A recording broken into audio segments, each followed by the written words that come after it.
Hey, everybody. This is the Acquire podcast from the Odd Phonic Podcast Network. And I'm Jenny Wright. I'm a marketing specialist and a lead generation strategist. And this is the podcast that delves deep into the world of list building and online events. It's designed to empower entrepreneurs and marketers with the knowledge and strategies to master these essential business growth tactics. Today, I get to talk to somebody who I recently just met in person and I couldn't give squishy enough hugs to, is Aleasha Bahr. Aleasha, thank you so much for being here. Thank you so much for having me, Jenny. I'm so glad.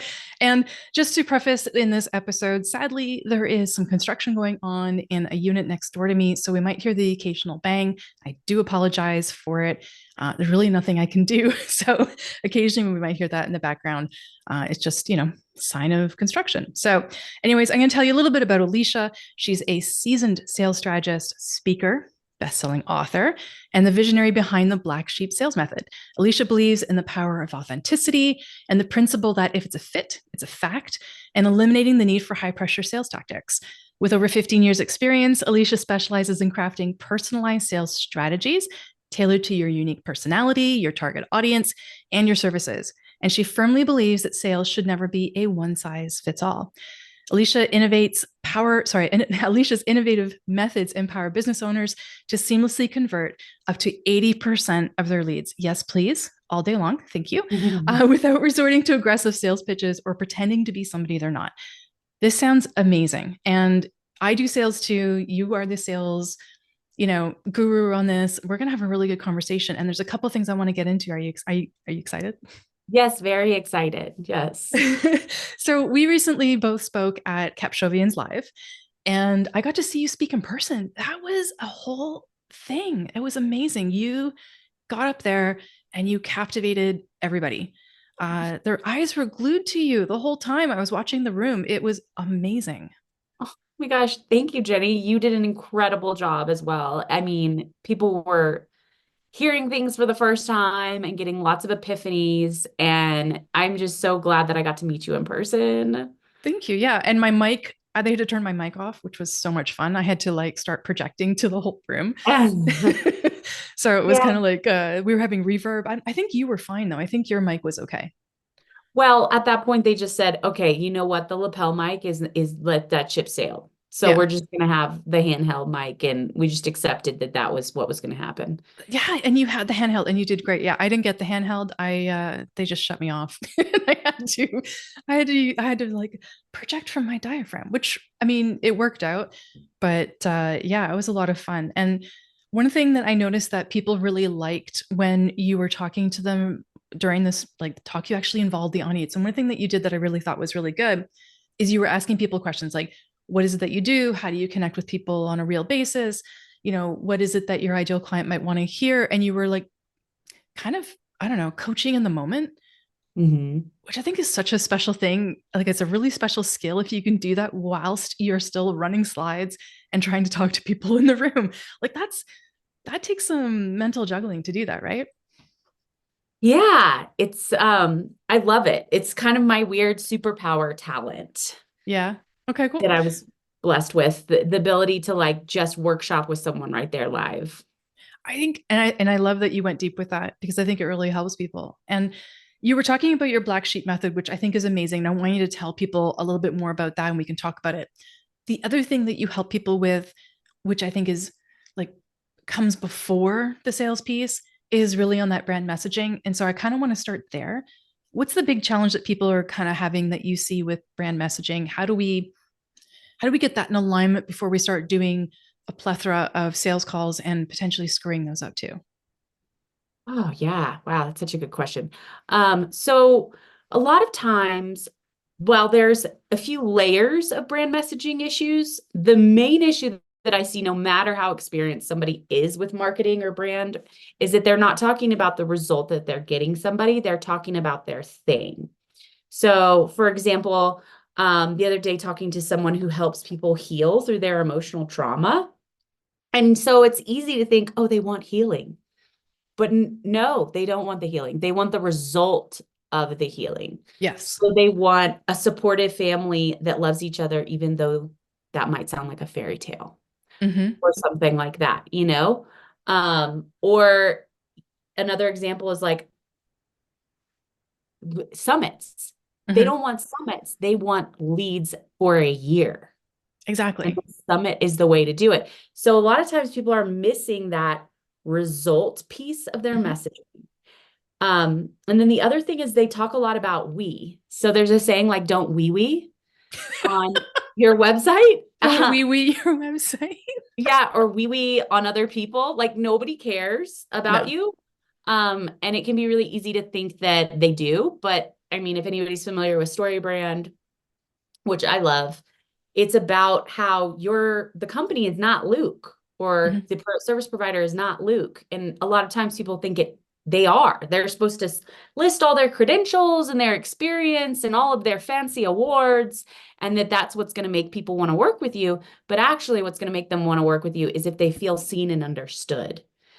So they are the Luke and you are the Yoda. So you can guide them to being the hero that they want to be. Um, and it's not their fault, right? That they're not empowered with the tools or the skills or the knowledge or whatever. And you have that to get them to where they're trying to go. So those are two really big ones that I see a lot, that once those shift, it makes everything a lot easier. Yeah, absolutely. I think a lot of people lead with the list of like the not the results versus the benefits. Yeah. And that's a struggle. I actually, and again, we have banging in the background. Apologies. I just actually had this conversation last week with somebody that I met at Capshovians Live, and we talked about their sales page. We looked at it together, and their sales page had the list of everything that they did, and they listed out, okay, well, we do this, we do that, we provide this, you get X amount of this per month, you get this per month, like email access and so on. I'm like, awesome, this is great. What are you doing for them? Oh, I'm doing this service. I'm like, no, you're not doing that service. What are you doing for them? And she's like, I don't know what you mean. Like, you save them time, you save them money, you save them hassle, you're keeping them from, having to hire somebody, you're keeping them from having to do this, you're solving those problems for them so that they have the time to do the other thing. She's like, oh my God, like, why isn't that on the page? Because that's what people care about, right? Yeah, so it's so easy to assume that they're connecting the dots. So if they get this many posts, obviously they understand that that's going to equal XYZ result. No, people don't connect that dot. If they're getting healing, obviously they understand that they're going to get more wealth and deeper relationships in their life. And no, like connect every dot. So every feature, literally connect it to the result of that. I mean, yes, the benefit, like I know features and benefits is an old way of saying it, but it's kind of like even a step beyond that. It's like, what do you get ultimately out of it? Why do you think people make the mistake of not doing this before they try and figure out their sales piece? Uh, I think that they just like there's not enough information out there about it. And a lot of times people will just imitate what they see someone else doing. So corporate is pretty bad about wee-weeing. Like everything is wee-wee and it's all professional, quote unquote, and dry. And so a lot of times people think that they need to sound like that, or they think they need to talk about their money if you're in the coaching space, like how much money they're Yes. making and stuff. Yeah. Nobody cares, No. right? So I think that a lot of times they're imitating what they see and they're like, oh, well, this person's successful, so I guess this is like what I'm supposed to do. And then when you start to look into it, there's just honestly so much conflicting information out there. And then also you're just so close to it that it can be so easy to forget that other people don't understand why having a full audit before they start work is a huge benefit to them. Like it's easy for them to think that other people can connect those dots, but it's like kind of when you start using industry terminology in your sales conversations too, and you don't realize that people don't know what that acronym means, or Right. it's just kind of, Totally. yeah. Yeah. People don't, and I made this mistake. People don't Google lead gen.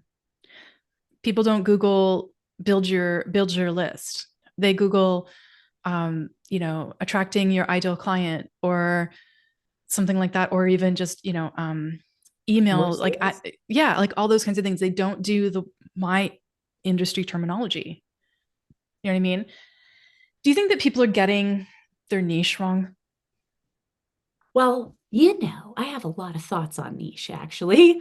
Um, I think that people really only think about niche in the way of demographics and revenue and title. Okay. So there are ways to think about niche that are much different from that. So a lot of times people are like, whoa, you got to pick someone. So they're like, I guess I'm going to pick moms. They'll just sort of like randomly guess it. And it's like, no, there's somebody already that you like serving. So let's say you like serving somebody who's not prim and proper or somebody who's chaotic and you're organizing them, or somebody who has very little time, or somebody who has a ton of time. Those are all ways to niche too. So you can call out that person in the same way that you could call out like C-suite executives making 500,000 plus a year. And actually, I think it's more effective to call them out by what their particular scenario is, whatever they're experiencing, and then explaining how you solve that. So the other thing with messaging is a lot of people don't understand what's different about them because unconscious competency is a thing. It's easy for you to do, so you don't think it's cool. Is that the whole I just do this thing, I don't think I'm very special sort of feeling? Yeah, they have Okay. no idea that that's what's special about it. So, for example, if they are able to look at someone whose life is chaos and say, oh, look, I can see the categories here so that we can easily organize things. And I can see that this is the priority because it should happen before the next step two happens and then step three. But somebody who lives in chaos can't see that. Hmm. And they think, oh, it's so easy to just look at that and organize it for someone. Can't everybody do that? It takes me 5 minutes. A lot of times people do this too. They think that the amount of time it takes them to do something Yes. equates to its value, which is not true. No. Because how much time would it take this chaotic visionary, for example? Never. And the amount of stress that it would cause to try and do it.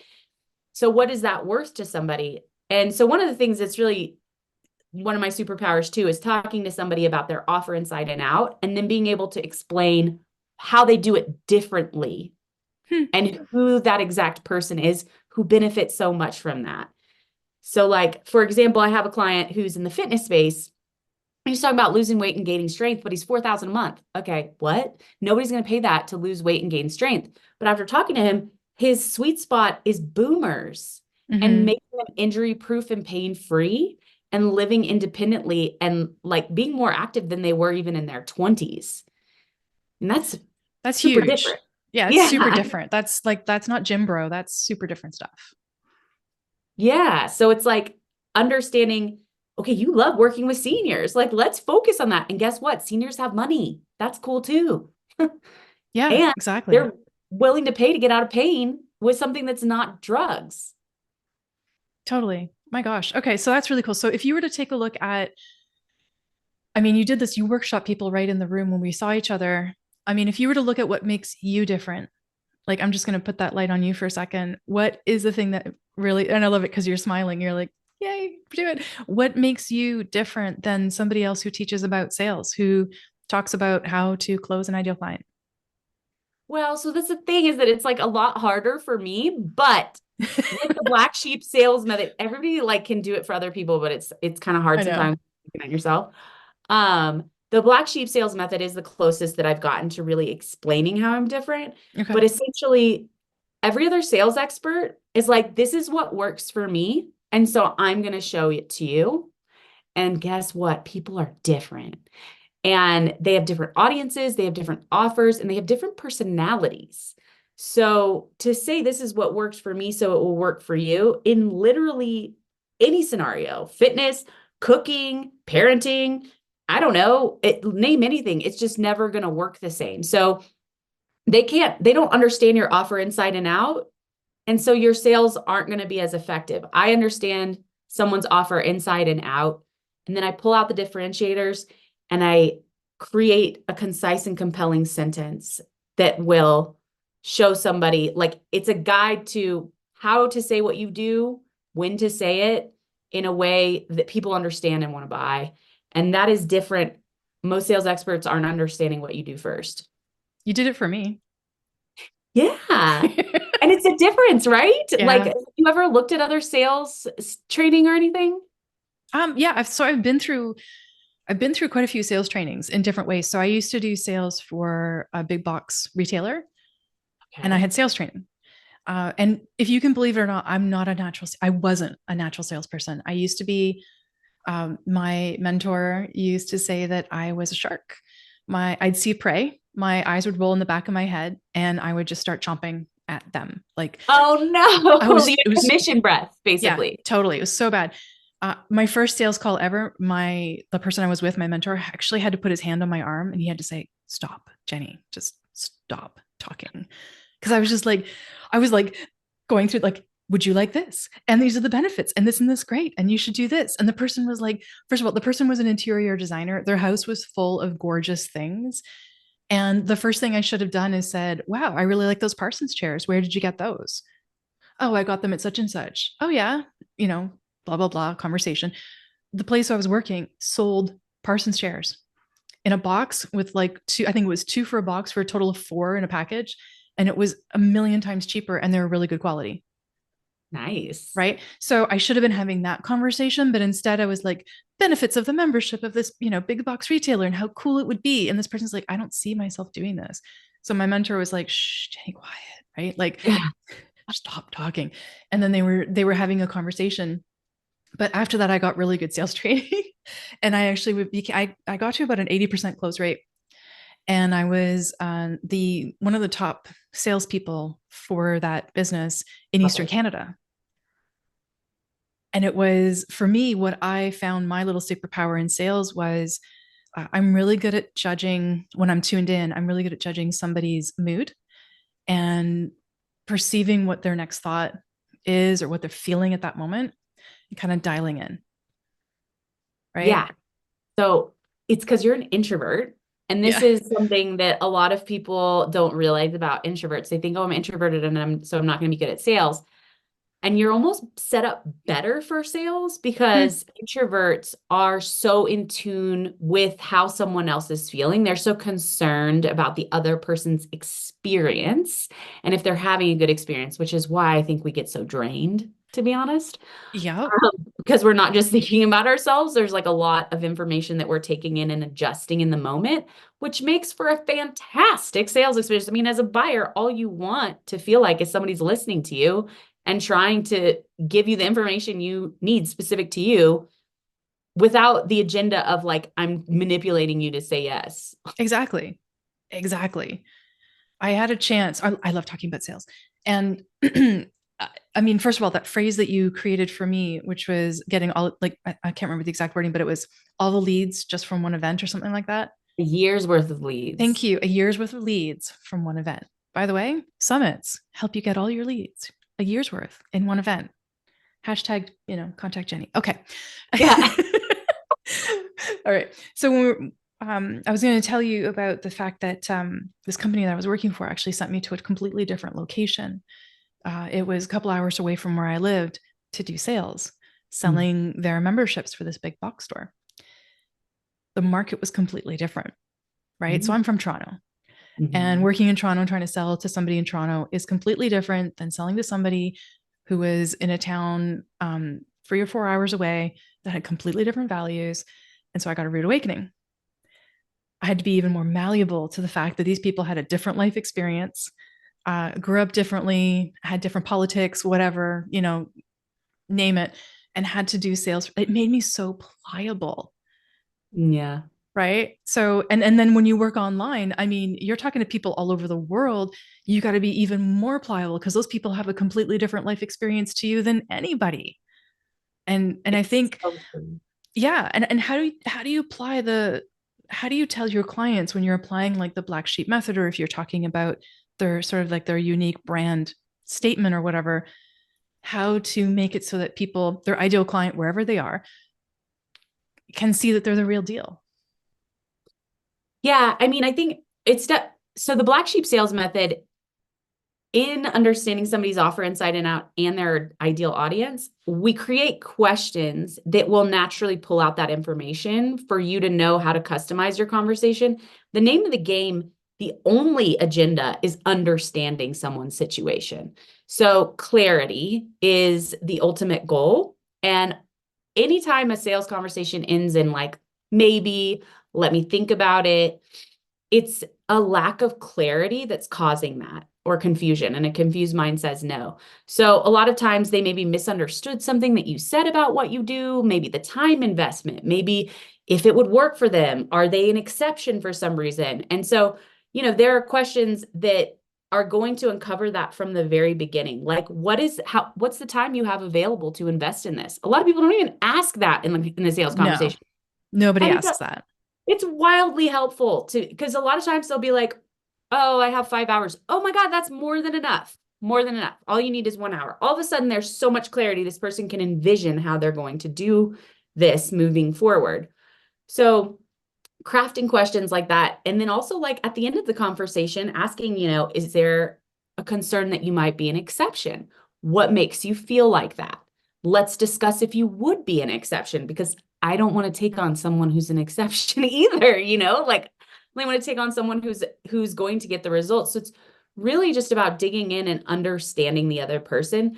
And you make such a good point about like different countries and cultures, and those do absolutely affect the conversation. And it's okay to not work with some people whose background or culture is so different that you guys aren't going to meet on the same page. So, like, for example, Israelis are very hard negotiators. And the way that they negotiate is to insult your offer. Um, it's like a very jarring experience. They're like, this piece of shit. What is this?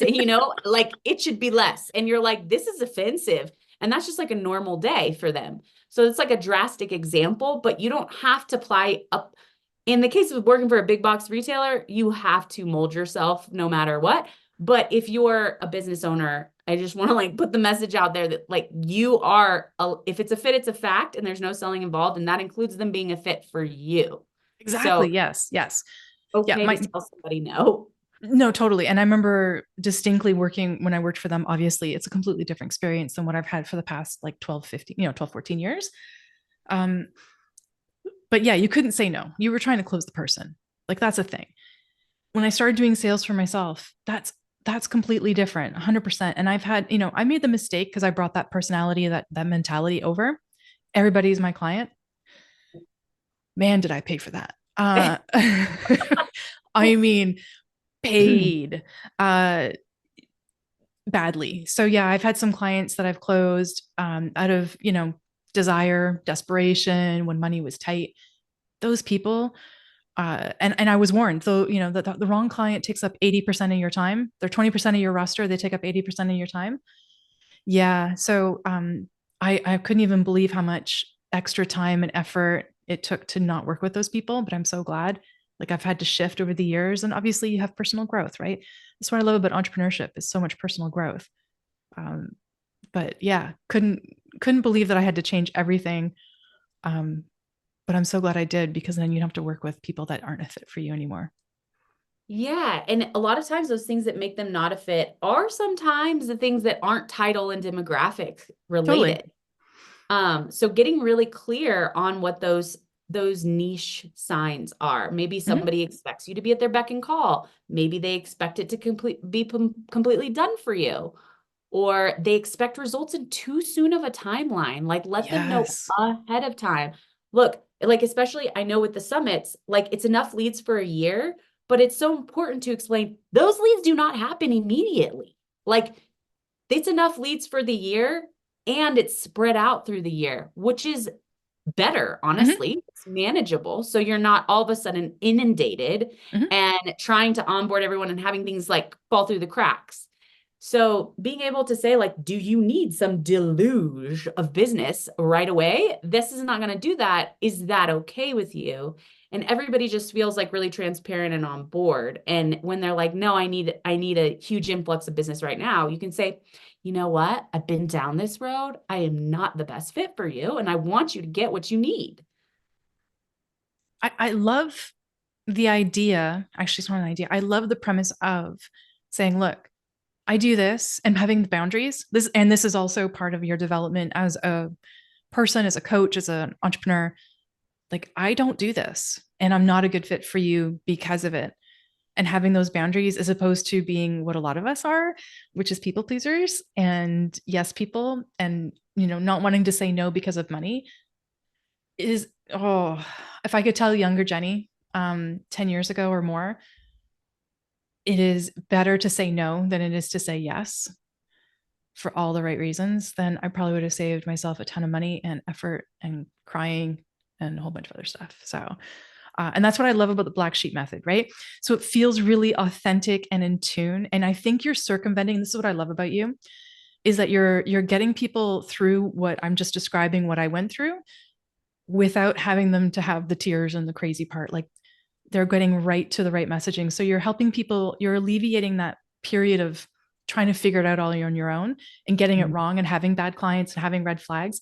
And you're getting right to the meat of it and being like, yeah, this is me. This is what I want. This is what I do. And if you're a really great fit, I want to work with you. Yeah. I mean, I try to help people avoid, I even fell into the some money is no money trap really recently too. And it Mm. was clever because she seemed very different beforehand and it was after the sale. And then I found out that she'd done it to like four other service providers where she like presented very differently and then tried to get everything out of them in 30 days and then ask for a refund. So, but she was asking for stuff that was like way out of scope. And I was just like, oh, well, if I deliver it anyway, then I'll have like really, overcome a huge challenge and I'll be like this badass, right? Because I over delivered. And it's a trap that's so easy to get yourself to fall into. And just because you can doesn't mean you should. Just because you can do those things, like you got to stay in scope and streamline, or you will end up, that's what causes that 80% of the energy and time going to them is I swear you're doing stuff out of scope. Totally. It's completely out of scope. How do you avoid it though, Aleasha? Like, is there a marker or a red flag that we can see beforehand in the sales process that keeps us from having these, these clients that are obviously pushing the boundaries afterwards? Yes. So you can, a lot of people, a lot of sales experts try to pretend like objections aren't real. Like, oh, well, if we just don't talk about them, then they won't happen. Like, no, they'll still happen. And why do you want to take care of all that at the end of the conversation? It sounds exhausting. Everybody's tired at the end. Okay. I'm not trying to like drag through objections. And then also, sometimes they don't even say them, they just think them and go away.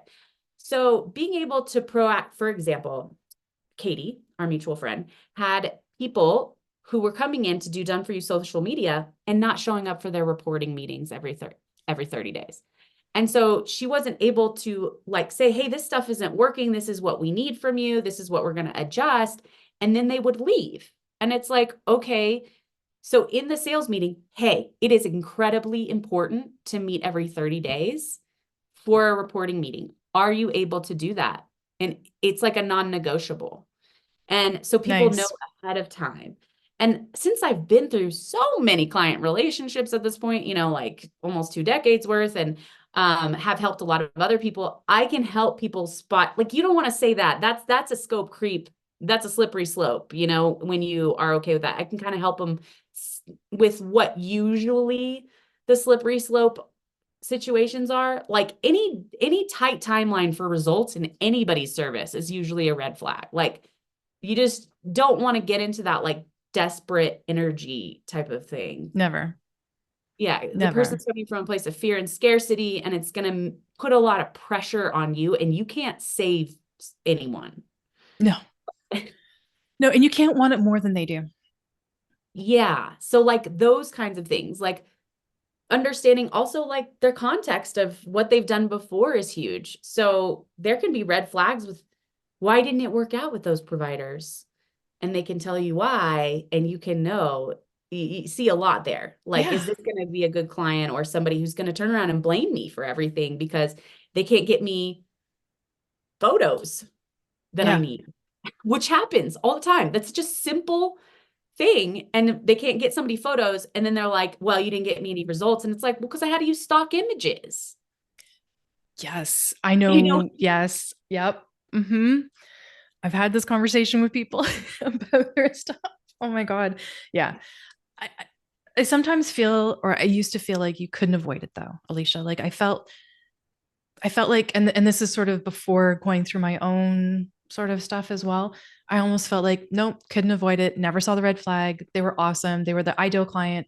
They signed on the dotted line. And then it was like, whoa, okay, personality change. This person's like, And I'm not blaming them. It's actually my fault, right? So it's, I didn't see the right things, or I didn't have the right boundaries, or I didn't do enough due diligence, or I didn't say enough no's in the conversation, or talk about, how we weren't a fit more than how we were a fit, right? And this point is moot if you don't totally do like sales calls and things like that. Like if you're just selling a product for $97 and it's on your sales page, different, right? Yeah. Yeah. Although if I actually love putting right at the top of a page, like this is for you if, Yeah. right? Just to kind of like pre-qualify people. And again, that wasn't my technique. Somebody else taught me that, just to keep people from thinking everything is for them and then requesting the refund, which is another big problem.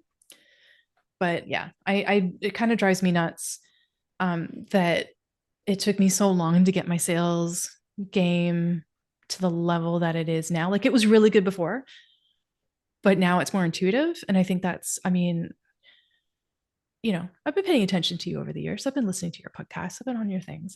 I listen. Good. I mean, one of the things that does apply to brand messaging as well as the sales conversation is telling them who's not a fit. Yeah. So you seem like a great fit because of these reasons, and I don't see any red flags. Like these are the ones that I'm looking for. Like you don't need me to post on social media for you. Like who was I talking to that's like a lot of times people are like, wait, you're not going to post it for me? And I was like, cool, let's just head that off right away. Like we're going to send something out before the sales call that's like, look, if you need a done for you marketing agency, I can help you with that by referring you to somebody else. Mm-hmm. And even like some people will be like, I just hate posting. How do you feel about posting? That's a question we started including. Are you okay with posting on social media? Great, because that's going to be necessary for your results. I'm just letting you know now. So you can clearly say you're not a fit. If you're like, I hate social and never want to post on it, then I can't help you. I'm so sorry. Like, But I still want results. So what can you do for me? yeah. And I mean, sometimes it's also having the language after the conversation when somebody asks you to do something out of scope by saying, hey, yes, I can do that. The investment would be this much. Let me know. Is sales changing, or is it still the same thing and we're just getting it refined? I would say that people are more skeptical than ever Mm-hmm. and savvier than ever. I think it used to be a lot easier, especially like in the 1800s, like even the 1950s. Um, I think that for a long time, it was only aggressive white men who were in sales positions. And so actually, if you are an introvert or a female or Person of color. a different kind of background, yeah, you have an advantage by being a pattern interrupt. People will naturally trust you more because you aren't the typical salesperson. So I know a lot of people actually think that it's like a bad thing that they're not the typical salesperson. They're not like this charming, extroverted, but people don't trust that person. I mean, think about you as a buyer. Like if somebody's got all the smooth talking, I'm like, this guy's going to tell me whatever I want to hear. So Is that like the bro marketing kind of thing? Is that what you're kind of referencing? That's, I mean, or no? I wasn't necessarily. Bro marketing is a whole nother thing, and people are getting more savvy to it. They actually use a strategy that is adapted from life insurance in the 50s when people would go door to door and just scare the shit out of a wife about how horrible her life will be if her husband dies. Oh, okay, so y'all will be living on the street and your kids will be, taking out garbage because they have no options for their careers. And that's what they do in the bro sales is they're like, what's going to happen if you don't do this? Let's really explore how horrible that's going to be. And then if you don't say yes to me, I'm going to make you feel ashamed for choosing this horrible life that we just really dug into together. And it's luckily people are more savvy and skeptical to it than ever. It does still work on some people. It's going to bring in a type of person.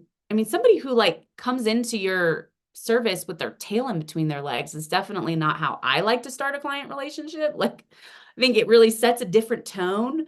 Um, but like these bros aren't cared about the people. They don't care about the people getting results. Anybody with a working credit card is a client. Yeah, they're not looking at the delivery side at all. They don't even care. Like somebody who uses, and it sucks because I see people who really do care trying to use that strategy because it's so prevalent. And they fail at it because it's so out of alignment and out of Mhm. integrity with them. And it also brings in people who are like, well, you are the one who told me that you're going to do all this stuff for me. So come on, dance monkey. And the person who's like, not like that, like a bro, is like, oh my gosh, like I feel so, it's just enough to make somebody go out, like shut their business down. That's what upsets me so much is when they work with a sales expert who gives them that strategy and they're like this kind-hearted person. It's like, Destroys them. it really does, because Yeah. it's painful to take somebody through a swamp of how horrible their life is. Like there's a saying, when they cry, they buy. Like kind-hearted people aren't trying to make somebody cry and sit No, there with the, I mean, it's just it's bad. that but it's the most prevalent. I'm hoping that black sheep can get as prevalent as that, because I feel like the minority of people are successful with that kind of pain strategy. Yeah, I think so. I think people are getting savvier, but it is still prevalent. Like you and I've talked about how we've actually seen it even recently. Um, the bro marketing stuff.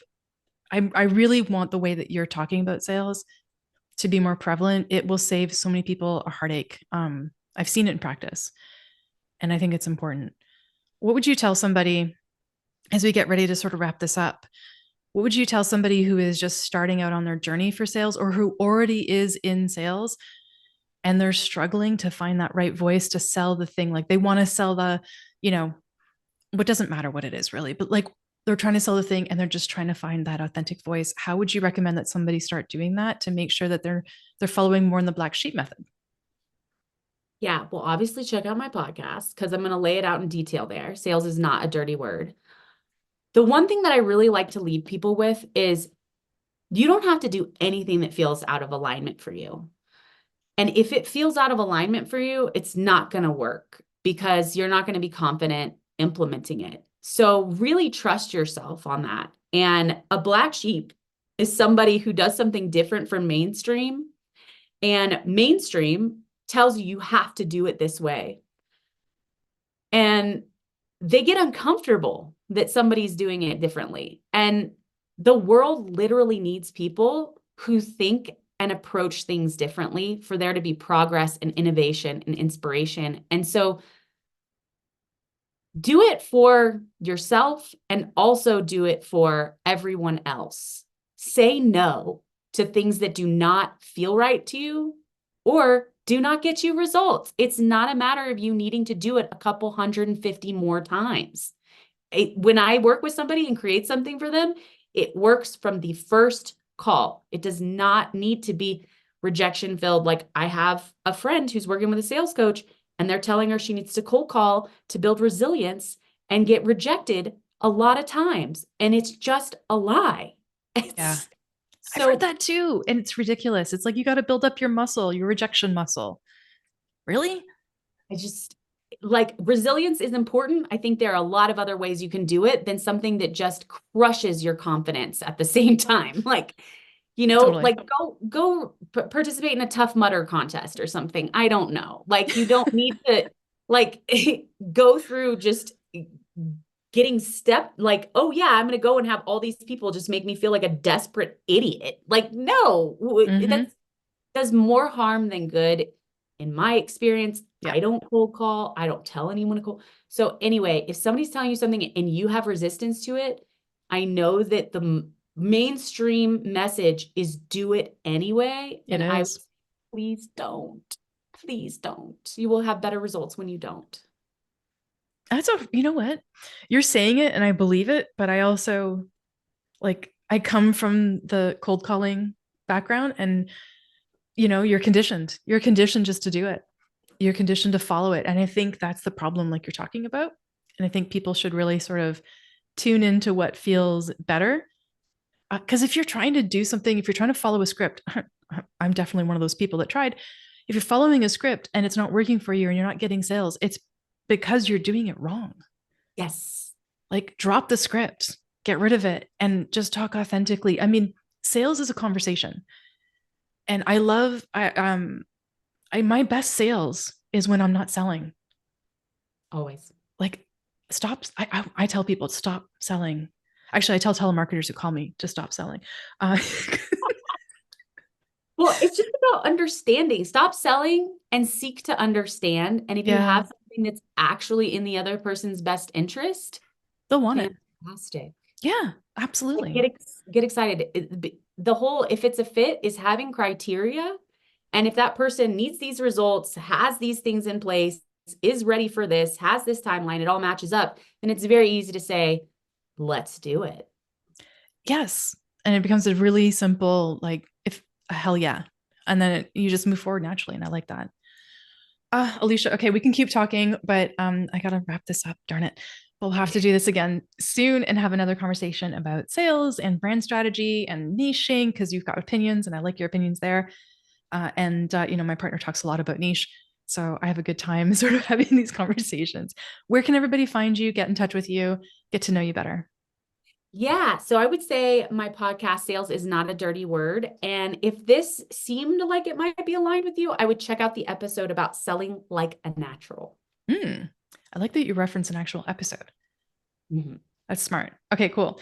And for everybody that's listening, go and check out Aleasha. We're going to have everything that you need to contact her on our show notes. So you can go and do that. And we'll reference the episode that she's talking about as well. So it's just an easy click. So you can just open it up and start listening to it right away. Her podcast is amazing. And I'm excited because I get to be a guest on it really soon. And I'm super excited about that. So if you're listening to this podcast and you've enjoyed it, thank you so much. This is the Acquire Podcast and it's produced, as always, by Jason Wheeler. If you found today's episode to be valuable, please don't forget to subscribe, rate, leave me a review. Let me know what you think. I'm dying to hear your thoughts and also your, ideas for future episodes. Don't forget to share.